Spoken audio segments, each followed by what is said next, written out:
What's the Church of Scientology so afraid of? This is SPTV. Hello, everyone. Welcome back. A little bit, starting a little bit late today. Sorry, I had some camera troubles. I'm joined today by Jeffrey Augustine. How's it going, Jeff? Good. How are you doing, Aaron? Great to be back in your studio. Well, thanks for joining me. You did an amazing video on your channel, Scientology Money Project, yesterday, blowing some holes in the story or the reports that the LAPD detectives have made about their meeting with Shelly Miscavige. And I was blown away by it. So I really quick, let me just direct people to your channel and your blog. Your channel is called The Scientology Money Project, right? Yes, it's Scientologymoneyproject.com. Is the blog, and the channel is called The Scientology Money Project. So you go to YouTube to see the channel. Okay, great. And I do have it linked in the description down below for anyone who wants to see Jeff's full video on that. Let's just jump right into it. So Sure. this was in response to a report that Yashar Ali put up on his Substack. After 6 years of investigation, digging into, he was able to obtain all of the details of what happened when the LAPD met with Shelly Miscavige. And the details he reported already very much lean towards indicating corruption. But you said the date, it's even worse than it seems. Yes. Yeah. So Yashar did excellent work. And of course, what I added is that by way of introducing myself to your viewers who may not know me, I'm a licensed private investigator in the state of California. So, and I've been around law enforcement, legal stuff. In fact, I was a reserve police officer when I was a young man for a short time, long enough to know I didn't want to be a street cop. And so, yeah, when I read it, Yashar's work screamed corruption, LAPD corruption to me. And we're going to go why. I'm going to explain why in our interview today. So where would you like to begin? Well, first of all, the first thing didn't make sense. Okay, now let's set the stage. You have Shelly Miscavige, the wife of the leader of the Church of Scientology. So Shelly's internationally known. And Leah Remini files a missing persons report. The story goes viral. So suddenly this clearly caught the Church of Scientology and David Miscavige off guard. There's the actual police report, and it's a missing persons report. So the first thing to know about a missing persons report from the police point of view is you're going to ask, is this person alive or dead? That's the first question, because that's why when people go missing, there's a possibility that they're dead. So the police should say, now we have to determine whether they're dead or alive. And in order to show that they're not dead, you have to produce Shelly. So that's the first thing Miscavige has to handle. Okay, we have to show the police that she's not dead. In other words, that she didn't die and we didn't, mummify her body and put it up at Trementina at their CST secret base, right? So you actually have to produce her. So where's a safe place to produce Shelly Miscavige to the LAPD? Now, normally you would use an LAPD interview room or a lawyer's office. The thing, Aaron, that I thought, if Shelly is at Twin Peaks, which we have every reason to believe she's at Twin Peaks in the San Gabriel Mountains of Southern California, and that's an archival base that used by the Church of Spiritual Technology, right? Mm-hmm. So we have reason to believe she's there at Twin Peaks. But if you're Scientology, you're not going to allow the LAPD or anyone else to know where Shelly really lives. You're not going to let the LAPD on your base, because they don't. For one thing, Aaron, Twin Peaks is surrounded by concertina wire, or it was back then. So imagine the police rolling up and seeing this ultra security base with concertina wire, just like Gold Base had. They would never want to officially acknowledge that base is a Scientology Sea Org base. First of all, that would be a huge breach of security. They also wouldn't want to confirm for the LAPD that is Shelly's primary place of work and residence. Yeah. And first impressions matter, right? You don't get a second chance to make a first impression. So if LAPD rolls up and sees concertina wire in a cult-like compound, it's like, hey, keep this on the down low. Yeah. With an armed security booth across the street. Exactly. And it's motion sensors. And see, the police will know what all this hardware is because police detectives frequently go to prisons to Right. interview suspects, right? So they're going to recognize the fence shakers, all the security. They're going to see all the security cameras, night vision cameras, the concertina wire. They're going to say, this place looks like a prison. So you got to have Shelly take her off the base. And then what's also strange is you're going to, okay, now here's how I'm thinking as a PI, right? This is an operation. And so let's say, Talon Executive Services run by former Secret Service agent Ron Williams. He's like their chief guy, right? For I didn't know he was Scientology. former Secret Service. Yeah, Ron Williams is former Secret Service. He retired. Wow. He appears to have retired mid-career. And, I go to some bars in Orange County down the OC sometimes just to talk to people. The talk was that, well, I'm not going to, talk about Ron other than he left mid-career, which seems strange, right? So he could have put in a few more years. But anyway, where were we? I forgot. Oh, okay. So let's say I'm Ron Williams and I get the job, right? Yeah. I'm a PI and I get this dropped in my lap. Hey, we have to show that Shelly's not dead. So what are we going to do? Well, the first thing behind the scenes I'm going to assemble a team. If I'm Scientology's head PI, I'm going to assemble a team of a whole bunch of people because I guarantee you, Aaron, the story is presented by Yashar is that Miscavige's attorney, David Miscavige's attorney, Jeff Riffer, took Shelly to a coffee shop in Covina, California. And now look, this makes no sense. A coffee shop is like Denny's, right? Right. So, and we're supposed to believe that Shelly gets in a car with one guy, an attorney named Jeff Riffer, and that he drives from Twin Peaks to Covina because it's midway between LAPD headquarters downtown and Twin Peaks. Yeah, it doesn't make a lot of sense. No, a high value subject like Shelly Miscavige, first of all, you're going to have an entourage of security vehicles. That's what I would do if I were working on Scientology. Also, the Denny's or the coffee shop, whatever they were, I would put in a team of PIs to watch, observe. I would bug the booth they were in. Yeah. I'd have listening devices. I'd have at least 12 PIs in there. On the way down, I'd have a caravan of security vehicles. I would transport Jeff Riffer and Shelly in an armored SUV. And we know that David Miscavige has an armored SUV because he built one for Tom as well, right? Yeah. So this is going to be an operation probably involving 24 people, I would say, because you're going to cover the parking lot. You're going to have cameras, listening devices. You're going to make sure Shelly doesn't get hurt. The other thing, Aaron, and this happened in 2013, the risk, why would you take Shelly into a coffee shop where the public is present with an attorney? It just doesn't make sense. It doesn't make sense. Now it depends on whether we're presuming she secretly wants to escape or whether we're presuming she's cooperating. And for the record, I've always been presuming that she's cooperating, no matter how much that outrages people. Sure. But like,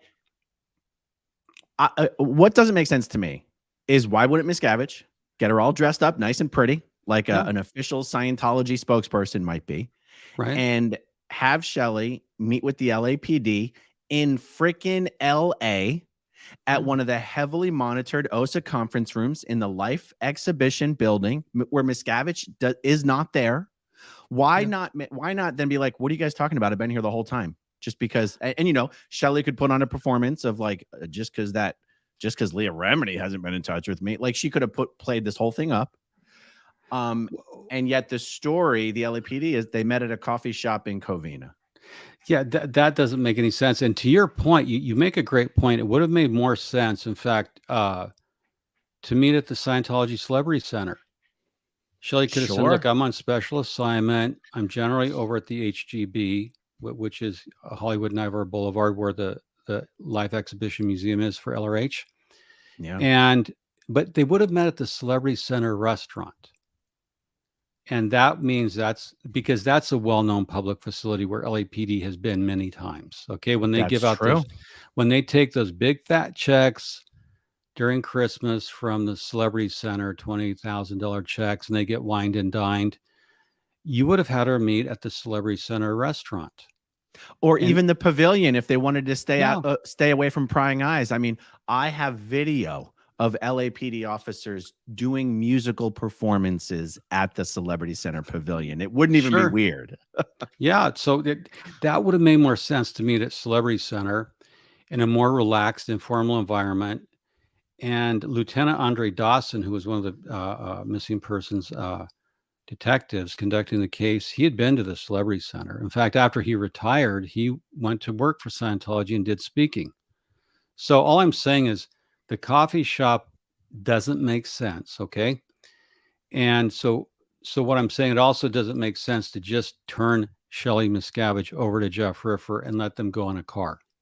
So in my opinion, there would have been a huge security detail, and there would have been backdoor conversations with the LAPD, the two corrupt detectives, and I'm alleging they're corrupt. There would have been backdoor talks with Jeff Riffer about how this was going to go down to create the appearance that it was an investigation. Jeff, let me ask you a question. Yeah. Is it possible there were a bunch of Scientology operatives stationed around the building in separate cars, but Shelly and Jeff went in alone? That's always possible, right? Well, you know, again, as a PI, when you design an operation, I would have put probably 12 PIs inside the restaurant. I would have packed it. And the reason I would have done it is I would have tried to put, and I might have even put 20 people in there, depending on the size of the restaurant. I would have wanted to take all available seating, so to keep as much of the public out as possible. That's what I wanted. That's what I would have wanted to do, because this is no expense. When you talk about packing the coffee shop, do you specifically, when you imagine that scenario, are you talking about using like professional PIs or her fellow Sea Org members, or what are you envisioning? I would have used professional PIs.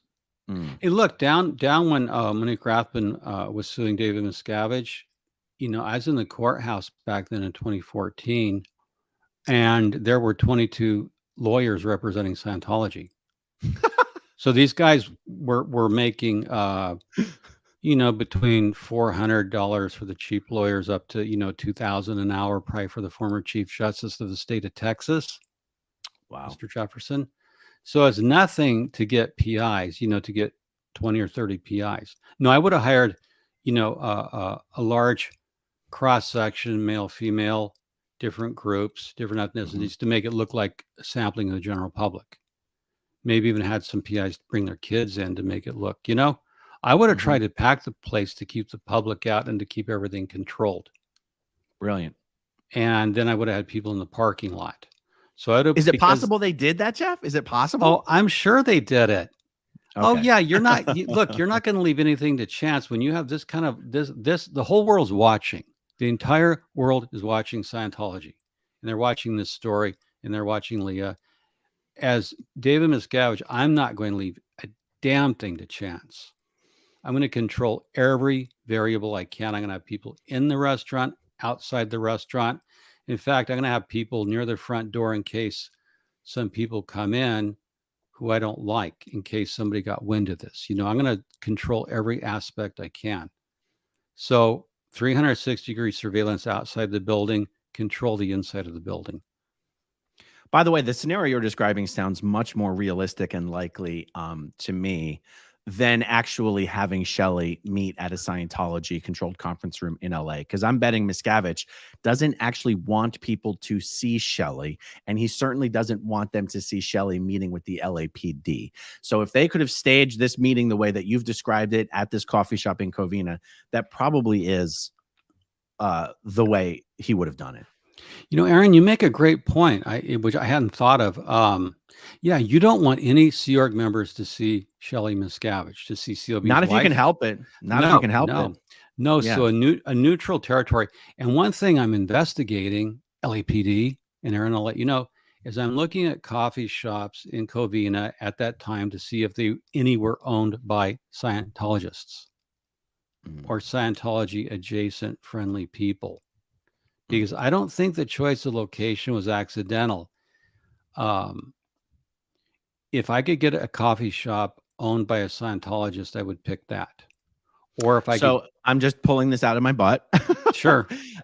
Yeah, if this really is a coffee shop that's directly on the route between the international base in Gilman Hot Springs, California, and the CST base in Crestline, or whatever they call it these days, Twin Peaks, whatever. yeah.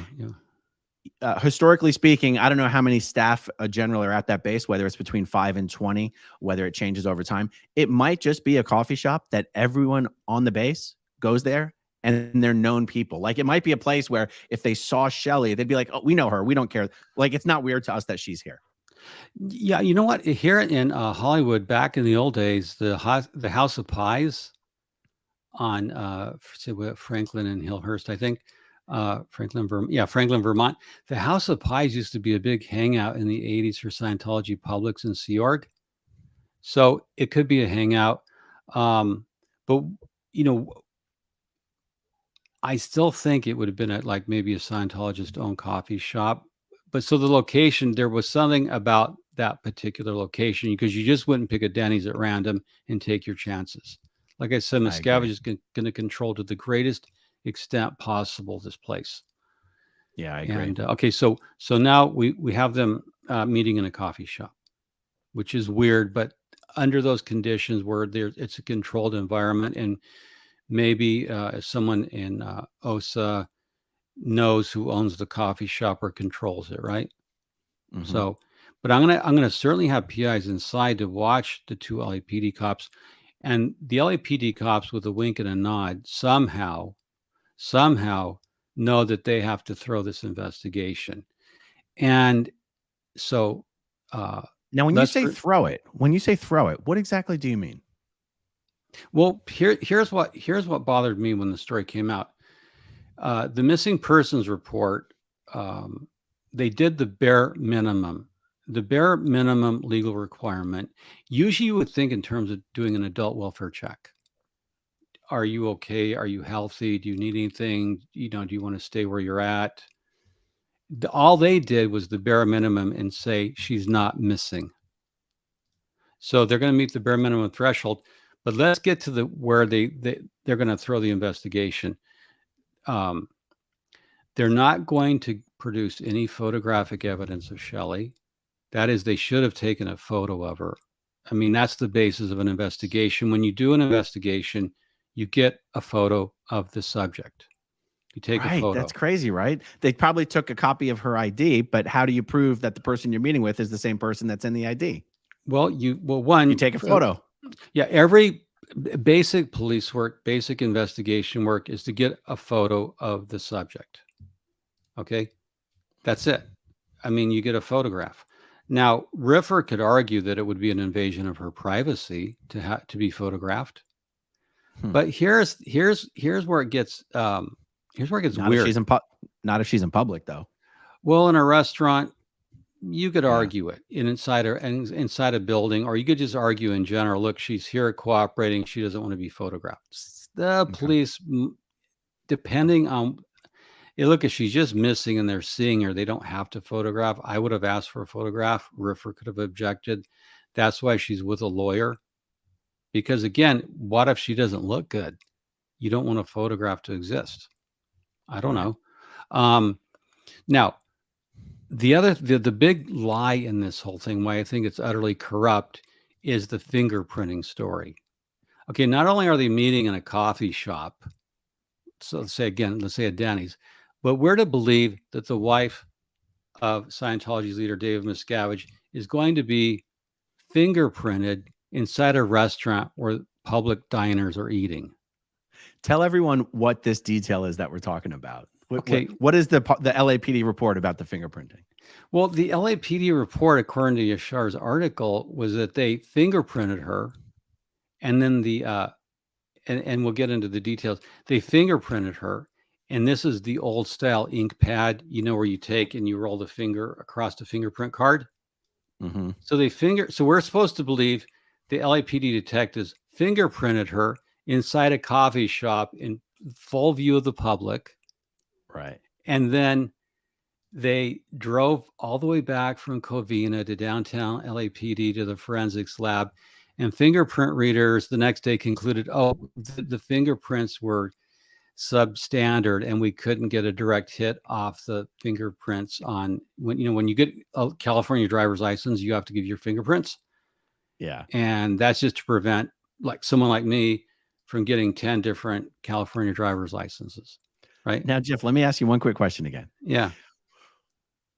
What is it about the LAPD report that implies they actually ink fingerprinted her? What is it that made it seem that way? Okay, the impression I got is that they had to go back and they didn't get the results till the next day from the lab that the fingerprints were inconclusive for Shelly. That suggests to me, because if they were digital, you'd get an instant result. But when you roll the fingerprints and then you take them to the lab, and the old way they did it, they would have these magnifying glasses. You can see in the video I did, and you have to put down and you have to do a point by point with all the ridges on the fingerprint and the whorls, and you got to be, if you're looking through these things, trying to look at the fingerprints. So the time lapse, because digital are instant. If you could put up that photo I sent you, can you? So now, so what you sent me was a link to a web page. I can just share the web page, right? Yeah, share the web page. And all right. This is why I'm going to say it's BS and it's corrupt. And we'll go into it. Yeah. Okay. Now, this device is a digital fingerprint reader. Okay. And this is a type of device. This is live scan fingerprinting. Back when I got my when I was applying to be a PI and get my license, I had to get my fingerprinted on this digital device. And this was available in 2013. Mm-hmm. And what this does, the police in the field have these devices, okay? Detectives can go check one out. I made the point, Aaron, in my video, that the LAPD has a world-class forensics laboratory, okay?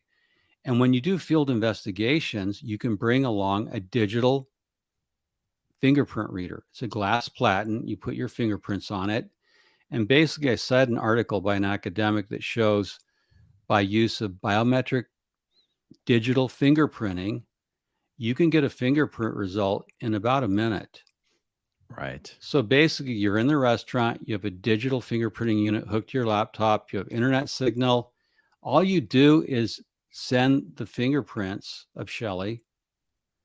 You send them over the internet, and through the FBI fingerprint database to which LAPD is tied into, you can get a result within about a minute, maybe 2 minutes at most if your internet signal is slow.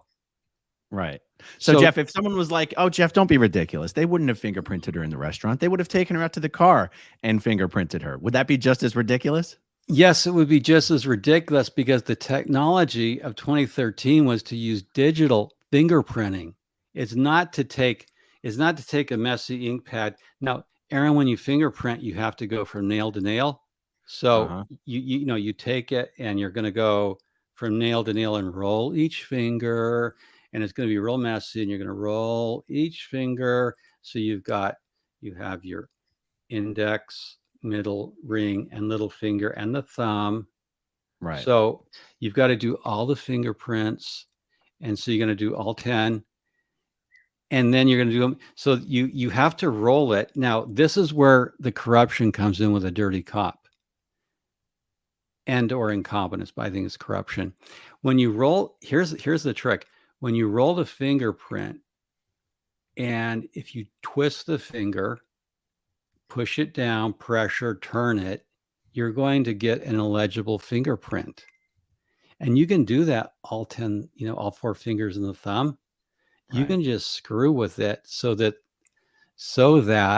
you don't have accurate fingerprints. You can throw the test. In other words, you can absolutely. Let me ask you this, yeah. Let me ask you this: if the reason David Miscavige allowed Shelly Miscavige to take this meeting with these detectives to I guess we can say, put this issue to rest, and they allowed them to check her photo ID and everything. What would be the reason to mess up the fingerprints? Like what would be going on here?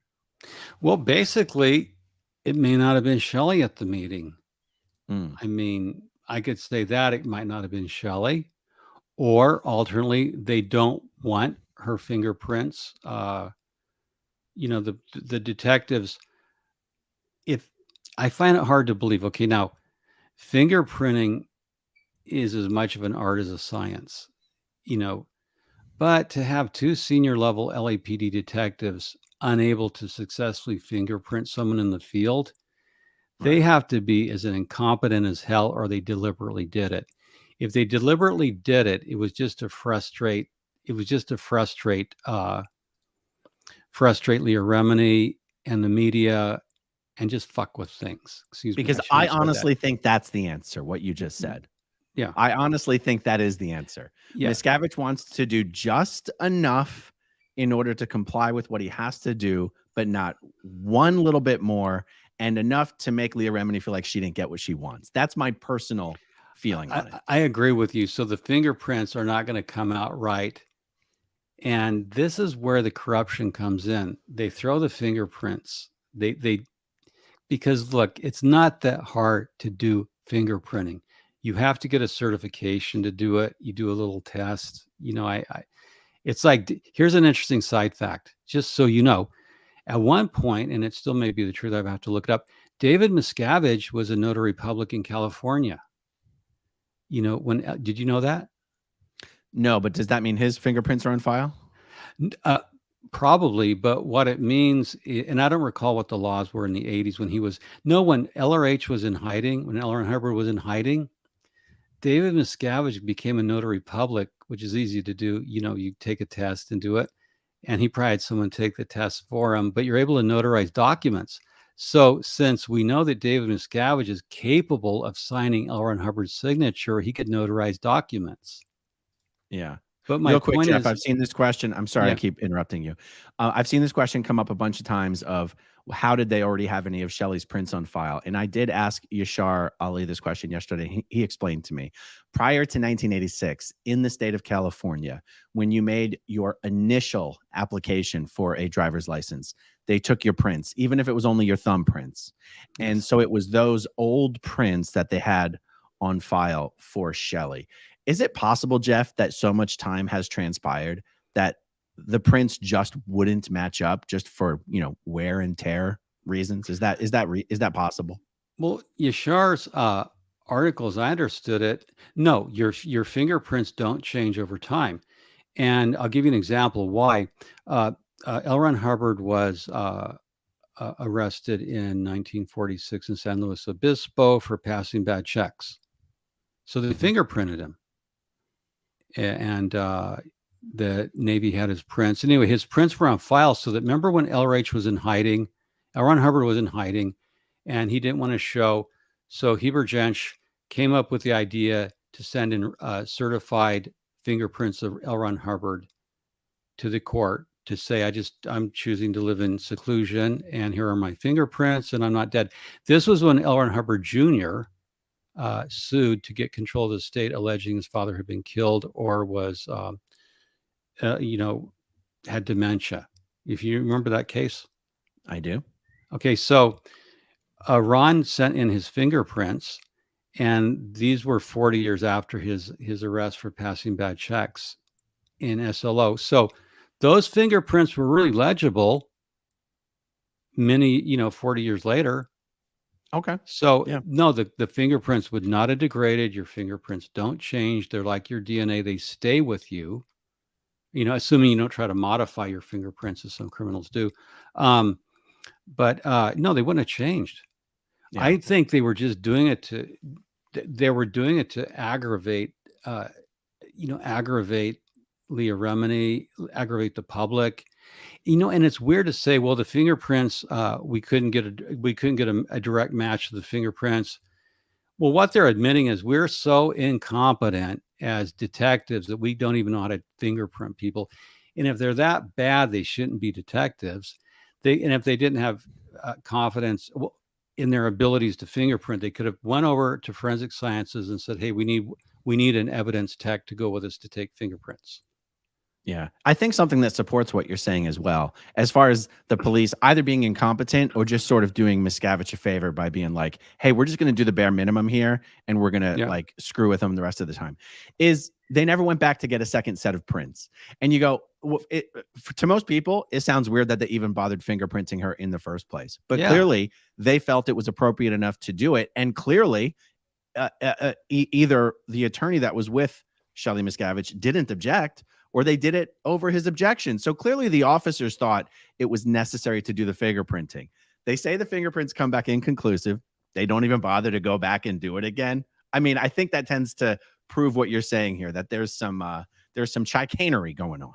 Well, yeah, there's some corruption going on because, L. Ron Hubbard, again, going back to L. Ron Hubbard, he used his fingerprints to authenticate his identity while he was in hiding. And look, just to be clear, it's not illegal to live in seclusion. I could choose to go into seclusion and never be seen again. Well, I did my upper level researches, Aaron. And so that's not illegal. But if like, let's say someone wanted a conservatorship over me because I was worth several $100 million, I could produce my fingerprints. So the legal standard to say Shelly's not missing, we saw her, here are her fingerprints. Right. Where the corruption comes in, their failures, Yashar points out, to go back out and say, hey, look, we screwed up the fingerprints. We need another set. That should have been done to absolutely 100% authenticate that was Shelly Miscavige. The failure to do that suggests to me there was corruption, because that's a half-ass investigation. You don't say, well, we didn't get the prints, but we're still convinced it's Shelly. No, you don't do that as a law enforcement agency. You don't do that. You absolutely need 100% confirmation. And if the prints were bad because they were incompetent or corrupt, in fact, I would have, had this not been a dirty investigation, the chief of police should have said, you guys don't know how to do fingerprints. One, you're going to go back to fingerprint school. I'm going to send you back to the academy to do fingerprint school all over again. And two, we're going to go out tomorrow with a technician from Forensic Sciences who's certified in fingerprinting so we can do it right. They should have got chewed out by the chief of police, and another set of prints should have been taken. Yashar is absolutely 100% correct. This is a huge glaring suggestion of corruption and incompetence. And often, as I pointed out in my video, corruption and incompetence go together. I can't believe that two LAPD senior detectives don't know how to field fingerprint somebody. I find that really unacceptable. And Yashar makes a great point. To get this 100% conclusive, you need that clear set of legible fingerprints to authenticate her identity, and they should match the DMV fingerprints. Right. So, okay. So you've got the coffee shop issue. You've got the fingerprint issue. What else? There was another big issue regarding all this, right? Well, yeah. What I said is what they should have done in 2013 is they should have taken a digital live scan machine out to the restaurant to do digital fingerprints, digital biometrics, and then they could have just uploaded those and sent them over the internet to the LAPD lab, which is tied into the FBI fingerprinting system, and they could have got a hit with, in minutes.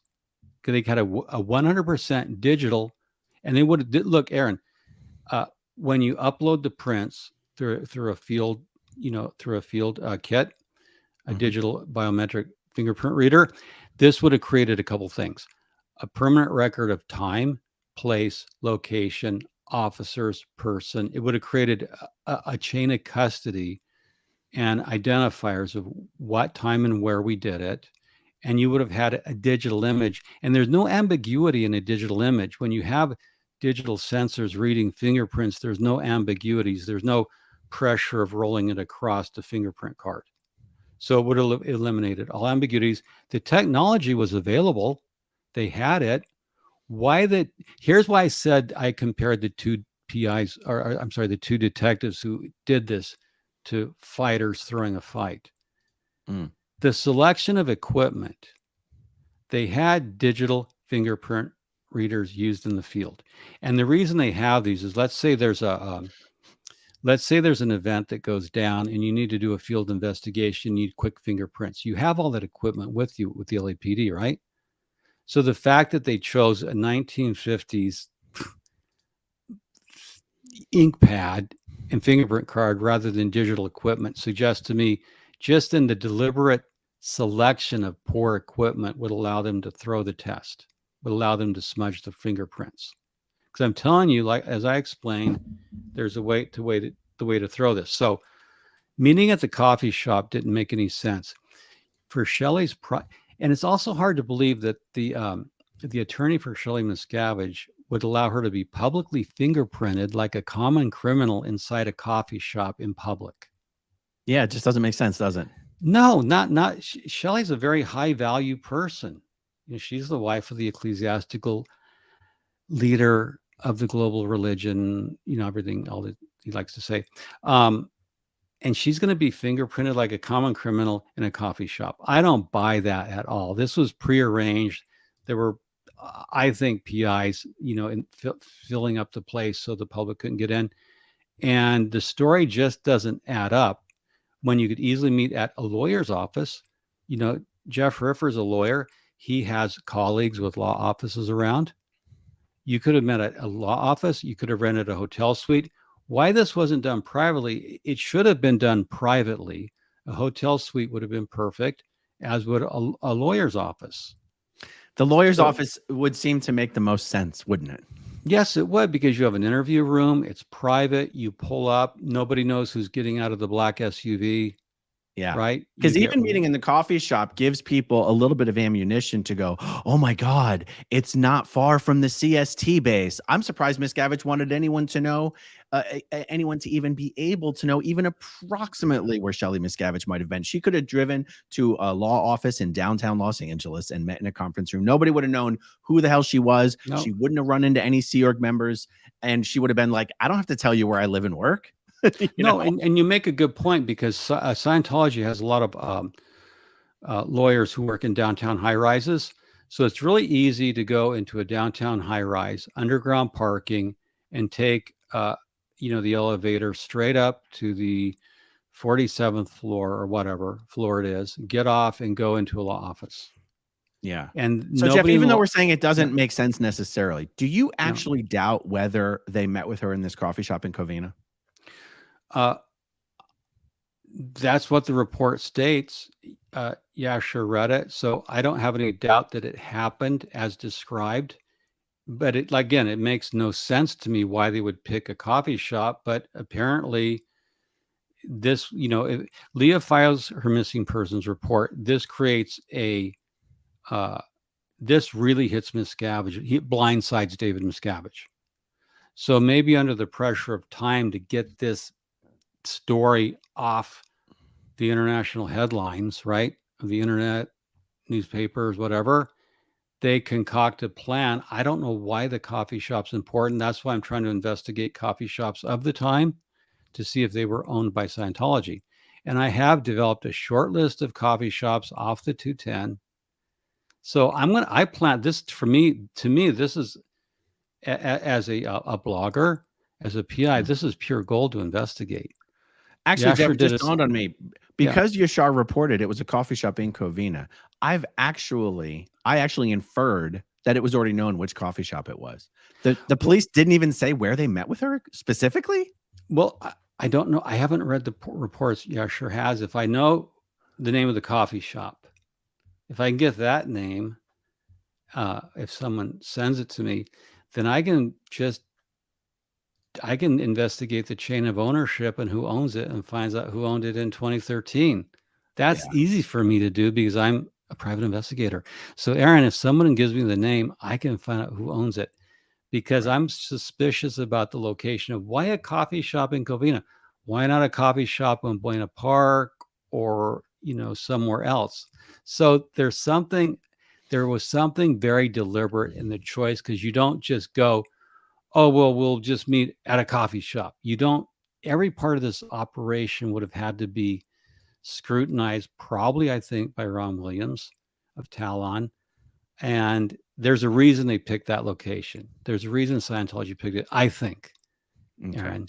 So other than the coffee shop issue just being weird as hell, other than the fingerprint issue showing just utter incompetence or corruption, was there anything else about this report that was highly suspicious or that you doubt?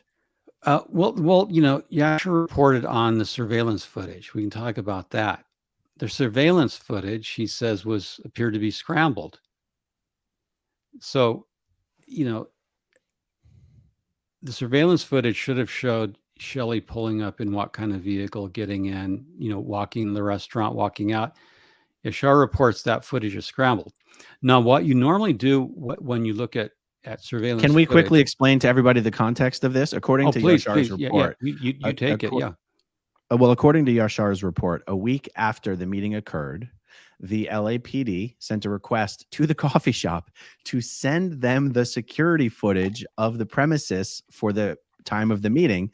And a week later, when the police received the security footage, and this next part is not clear to me. It's not quite clear to me whether Yashar is reporting that the security footage was scrambled, whether the LAPD claims the security footage was scrambled when they received it, or if Yashar was just claiming that by the time Yashar got a copy, it was scrambled. But it would actually make more sense if the LAPD was like, oh, golly gee, we received this tape, but it's scrambled. Like, that would actually make more sense, right? For them to just claim it was scrambled. Well, none of this makes sense, and I'll explain why. Now, normally what should have been done by the LAPD is they would have called Covina PD and said, hey, we're going to send out our evidence technician to the coffee shop to collect the file on site. That's how the police do it. It's very unusual. The police never say, hey, can you send us in that footage? No, the detectives on a high profile case go to the restaurant, go to the coffee shop and say, we want to look at the footage, and they take a copy of the footage. Now, if the restaurant were using the old style, where you used videotape, they would have taken the original tape, or they would have copied it with, an evidence technician there. It was probably digital. You could put in a memory stick and take it. So it's really suspicious of the report is that they relied on the coffee shop personnel. You would never do that. Well, they're not forensic grade evidence technicians. You would and they could just say we don't have it. They could screw it up. They could do all sorts of things. There's just doesn't make sense. Look, I was involved in a case where I worked with a security person of a shopping center on a digital, on surveillance footage, right? So we go into the security office. This person I'm working with, this security director I'm working with, he is highly trained in surveillance footage. So he knew the system. We reviewed the footage about an hour before the event. We reviewed the event, and then about an hour afterwards, right? So I'm there looking at hours of surveillance footage. And then I got a copy of the actual event for my client. Okay, he gave me a copy. So there's a chain of custody. I could see in my report, Agent Smith gave me a copy of this at this location, this address at this time. And so I have a chain of custody. That's really important in getting surveillance footage. LAPD would, like I said, they would send their evidence technicians and their detectives there to get the surveillance footage to make sure there's a chain of custody. You would never call up a coffee shop and say, oh, a week later even, oh, by the way, could you mail in this footage? Because you don't know. What if you had the dishwasher, what if you had the cook, who got it? Who's trained to get it? Was this deliberately done? I've never heard the police saying, hey, can you mail us in the footage? That's ridiculous. Because when you have an untrained operator of a surveillance piece of surveillance equipment trying to copy something, you don't know what you're going to get. That's why you send someone who's making $104,000 a year, a senior level evidence person who deals in forensics and surveillance, an expert, in other words, from the LAPD to retrieve it. So there's no questions whatsoever. Yeah. And the other thing, Jeff, that just as a layman, a non-professional regarding any of this that jumps out to my mind is it's not like someone said, oh, we already re-recorded over the tapes, or oh, we don't have the tapes, or oh, the tape wasn't recording. It was specifically scrambled. That's just weird. And I have to see the tapes, but yeah, to have it scrambled, if it were on old VCR style, you could just run a magnet over it. It could be scrambled. So to deliberately scrambled it, someone would have had to alter it. To alter a digital surveillance would take a high level of skill.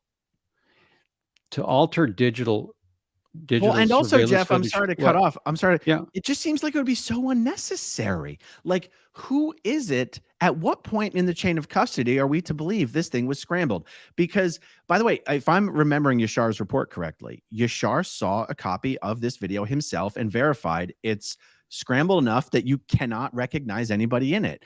But that means the tape itself exists. And something happened to it. That is just strange. Well, it's either. And by the way, this contact occurred in 2013. By the way, yeah. To answer well, this question, it's either it either has to be a magnetic tape, old VCR style, or it has to be a digital file.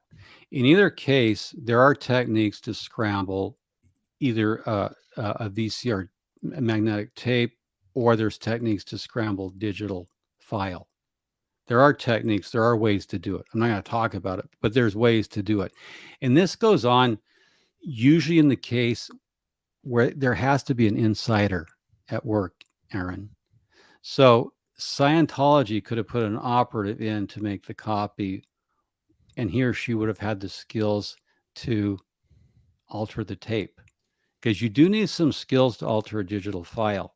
To make, because look, we're on YouTube right now. We're perfectly legible. We're using, we're at our homes, right? Mm-hmm. So this is going out in high fidelity, to use an old term. And if someone got a copy of this program, they would have to know how to alter it, right? So that we weren't legible.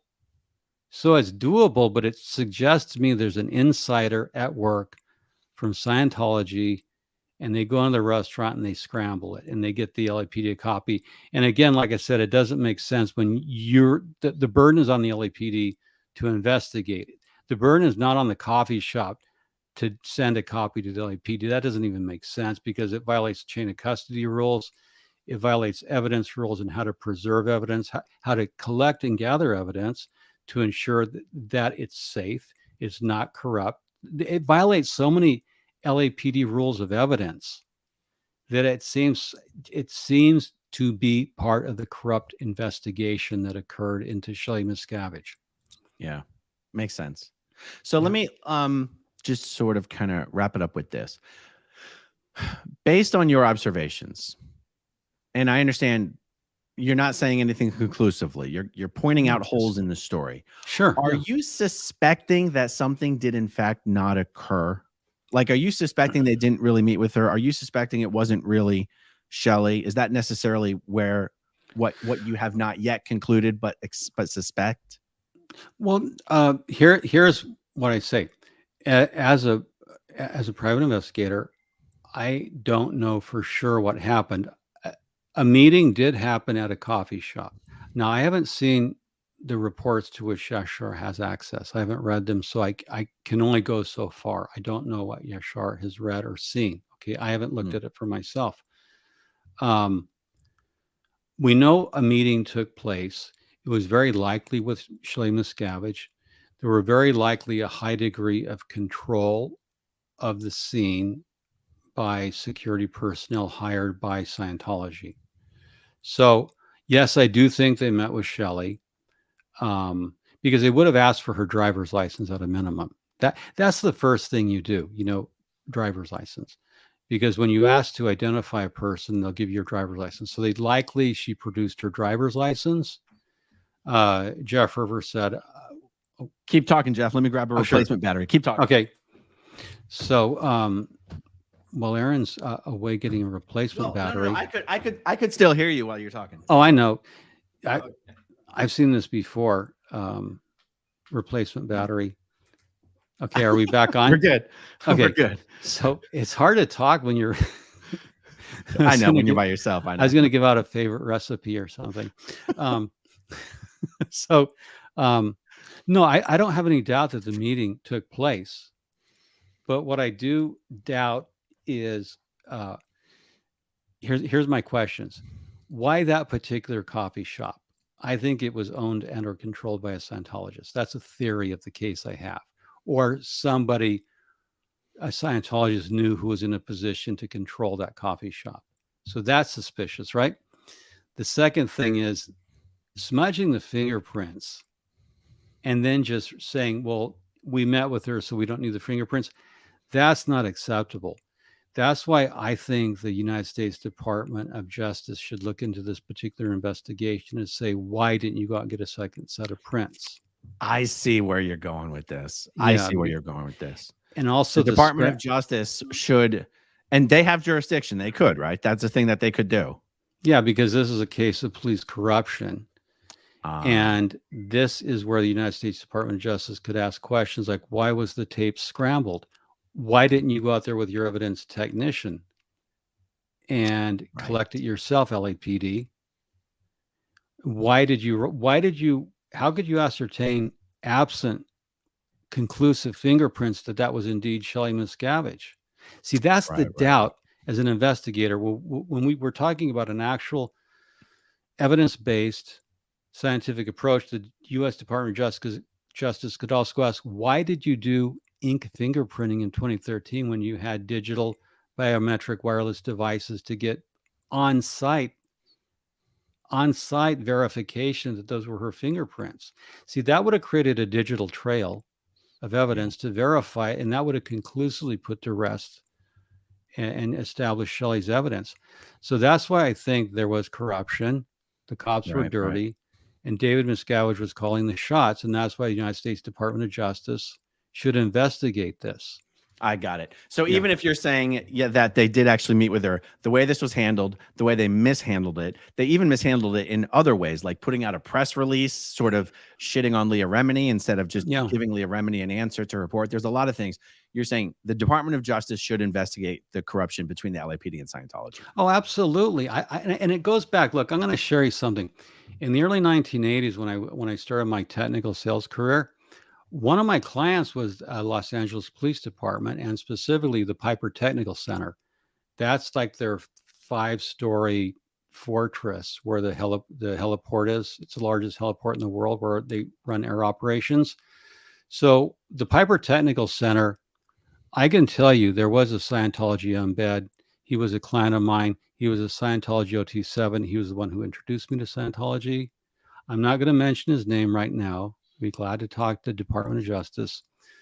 But I know that the Church of Scientology had a civilian embed at the LAPD's Piper Technical Center, and he had access to license plates. When you would pull Motorola radios out of the cars back then, you could take them offline in the diagnostic mode and check license plates because they wouldn't log because they were offline in diagnostic mode. To be clear, you're saying a Scientology embed, like embedded in the police department. He was a civilian communications supervisor and an OT7. Okay. He worked at the Piper Technical Center, and that's a place where Anthony Pellicano would often go because he was a private investigator in LA. And why, if he dropped by that office to get prints, that's all I'm going to say here is I have personal knowledge. And that's where early on, and this is something maybe getting a little out of school, Scientology will never figure out where my PC folders went. That's why I did a little bit of Scientology, but they don't have the record of it, and they will never figure out why. And I'm not going to tell them. Maybe later, Aaron, I will. That's an interesting story. For another episode, I'll tell you why early on, when I was a drag-ass pre-clear, I figured out why there was a sophisticated intelligence operation going on inside the Church of Scientology. I'd like to do a show with you on that, how I figured that out early on. Sure, absolutely. Yeah. Well, before we wrap it up, there's some super chats here specific that do need to be responded to. Stacy, I was so troubled by Serge's story last night. I'm running to 3 FBI offices: Governor Newsom, Governor DeSantis, Florida Congressman Soto. the White House, and just getting started. Aaron, do you mind if I mention your name? Totally okay with me if you mention my name, Stacy. Thank you very much. L Wins, to let Shelly know people are concerned. Would it be effective or too dangerous to have bumper stickers, window stickers with "Where's Shelly" and hand out in the community where she lives? There would be nothing wrong with that whatsoever. Nothing wrong with that at all. Susan B, with all this noise, will they eventually have to prove where is Shelly? I mean, I think some would argue they did prove that in 2013, even if the LAPD mishandled many things relating to it. I would wonder, though, with all of this being exposed now about the prints and everything, if they would have to go back and do it again. What are your thoughts on that? They could, sure. They could. I think if the United States Department of Justice got involved, and I am contacting DOJ on my own initiative to raise these questions. I'm drafting a memo. Let me add one thing, Aaron, while we're waiting for the super chats. Mitch Brisker recently came out, and he said that he saw, and Mitch Brisker worked for Scientology as a director. He's a Scientologist who worked there as a director and did a lot of their films, training films and things, right? You know Mitch Brisker? Yeah, okay. So Mitch Brisker said in an interview recently with Janice Grady and Mark Fisher that he saw Shelly Miscavige in 2010 in Redlands. He ran into her while she was on an outing with two of her handlers. So, no, up there in Blue Jay, Rim of the World, those communities, you could have "Where is Shelly" bumper stickers. Look, you can find this online. You can type in Shelly Miscavige Twin Peaks, and you'll see a P.O. box in Blue Jay, California. In fact, Jeff, now that they have released a relatively recent photo of Shelly, or now that Yashar published her driver's license photo, instead of just saying "Where's Shelly," they could put up "Have you seen this woman?" signs with Shelly's photo on it. Yeah, you and could. You probably start getting some actual sightings instead of these ridiculous sightings that have been reported that obviously did not occur. Yeah. Well, the only reason I mentioned Mitch Brisker's sighting is he knew. Oh, I don't mean Mitch's sighting. Oh, yeah. I'm talking about, you hear these ridiculous, stupid stories of Shelly came in to a hardware store and begged for help, and the police took. It's total bullshit. It's just not true. No, you can't. Yeah. So. Okay. Okay. So Abby Morford says Prince Bad cannot confirm, but could they confirm not? Pattern going a different direction equals not Shelly. You know, they couldn't exclude or include. They were just horrible quality prints, apparently, which again, highly suspicious. Well, and to that point, Aaron, we can't conclusively prove it was Shelly because we don't have prints that were authenticated. Right. True. Can another missing person report be filed in the municipality where Shelly is believed to be? Would that get around LAPD corruption? Yeah, what? That's an interesting question. Could the report be filed not with, because Shelly doesn't live in the LAPD's jurisdiction? Yeah, well, we don't know where she lives. We assume she lives up in Blue Jay. Right, but if we assume that, though, you could file an adult welfare check. You could ask for an adult welfare check. A family member could ask for an adult welfare check. Concerned member of the community could ask. So sure, you could ask. Whether you get it or not, I don't know. Well, I wonder why Leah was able to get it. She's not a family member. Well, because I think when it was filed and Shelly had in fact not been seen, like I said, the basis of a missing person report, and the LAPD has to do this as law enforcement. A missing person report assumes that a person may be dead. So what you have to do, the basis of it is, are they alive or dead? LAPD had to meet that minimum statutory requirement. Is she alive or dead? I see. And because when someone's missing, you don't know whether they're alive or dead. All they had to say, no, she's not missing. We met with her. But again, the prints are not conclusive. So sure, a concerned citizen could ask for an adult welfare check of Shelly. Whether they get it or not is another thing. I think Scientology and its lawyers would scream like hell, no, she's fine. You did this back in 2013. And they tried to cast Leah's genuine concern. And Leah Remini was right to ask to file a missing persons report. Leah Remini was absolutely right, because at that point, we didn't know whether Shelly was alive or dead. So yeah, you can ask. Whether you get it remains another thing. So look, it never hurts to ask. The worst they can say is no. Right.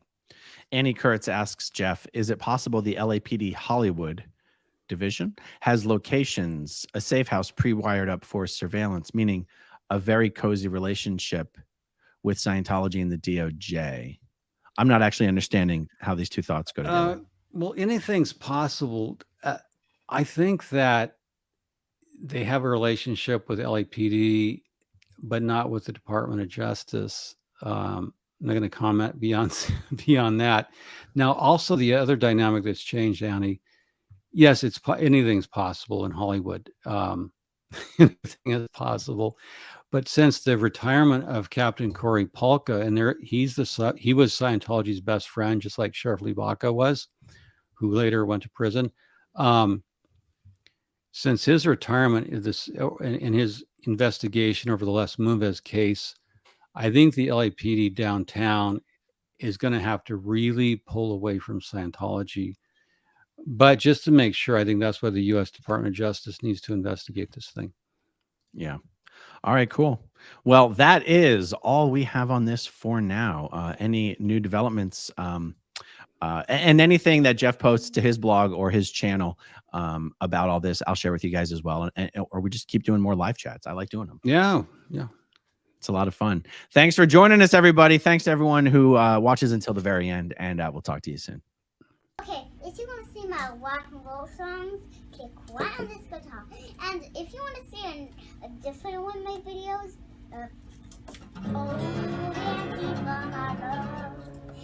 then you could click